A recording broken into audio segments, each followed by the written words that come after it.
এখন বাজে সকাল 7টা মতন। ঘুম থেকে উঠে সমস্ত কাজ সেরে এখন চলে এসেছি রান্নাঘরে। এখন হচ্ছে সকাল সকাল চা, আর তার সাথে হচ্ছে ডাল সিদ্ধ।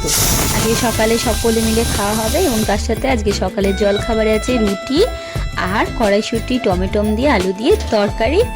চলো চাটা সবাইকে বেড়ে দিই, নিজের জন্য চা নিয়ে নিয়েছি। চা খেয়ে চলে যাবো রান্না করতে। আজকে রান্নায় অনেক কিছু আছে। এখন বাজে দুপুর 2টো মতন।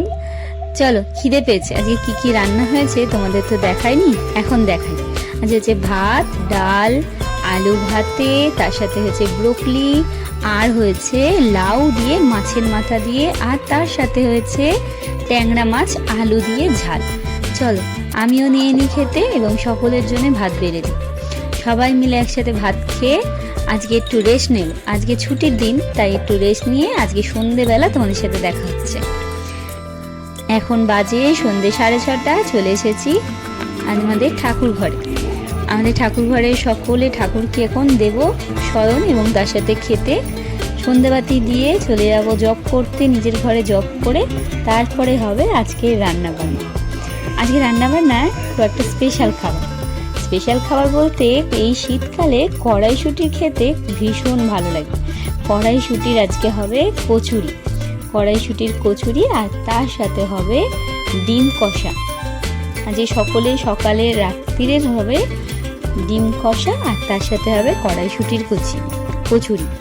চলো আজকে বসিয়ে দিয়েছি কড়াইশুঁটির কচুরি, দিকে মা করছে আর আমি এখানে করছি ডিম কষাটা। সকলের ডিম কষার জন্য আলু আর ডিম এখানে সিদ্ধ করা এবং ছাড়ানো হয়ে গেছে। কড়াইতে দিয়েছি 2 কলা তেল, মানে 50 গ্রাম মতন তেল দিয়েছি।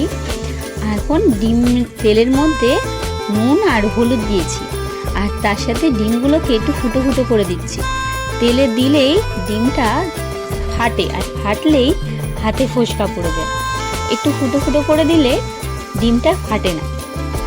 চল ডিমটা ভেজে নিই। তারপরে আজ মশলাটা সকালেই করা কমপ্লিট হয়ে গেছে, কারণ হচ্ছে আজ মাছের ঝোল হয়েছে। সেই মাছের ঝোলের জন্যে একসাথেই সব মশলা করে রেখেছি।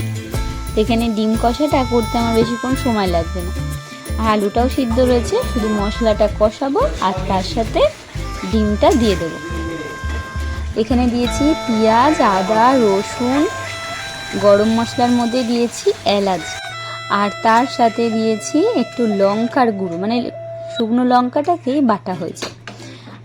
প্রতিদিনের মতন একই মশলা, আর শুধু এর মধ্যে যোগ হয়েছে নুন হলুদটা নিজেদের স্বাদ মতন।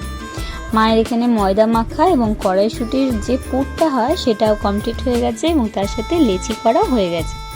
আমি এখানে ধীরে ধীরে একটা একটা করে বেলে রাখছি। তেলটা বসিয়েছি গরম করার জন্য, তো তেলও গরম হয়ে গেছে। এক এক করে লুচিটা ভেজে নিই। বড় মশাই এসে গেছে, তাকেও খেতে দিতে হবে। চল ঝটপট করে রান্নাটা করে নিই। আর আজকের ভিডিওটা তোমাদের কেমন লাগলো কমেন্টে কিন্তু একদম ভুলবে না। আমরা কড়াইশুঁটির কচুরি তোমাদের কেমন লাগে কমেন্টে জানি। আমার কিন্তু বেশ লাগে। তার সাথে যদি আলুর দম আর এরকম যদি ডিমের কষা থাকে, জমে গেছে আজকে রাত্রিরের ডিনারটা। চল আমরা খেতে থাকি, তোমরা কমেন্টে জানাও কেমন লাগলো আজকে ছোট্ট একটা মিনি ভিডিও। ভালো লাগলে লাইক, কমেন্ট, শেয়ার করে পাশে থাকার অনুরোধ রইল। আজকের মতন টাটা, আবার দেখা হবে নতুন একটা ভিডিওতে। সকলকে জানাই গুড নাইট।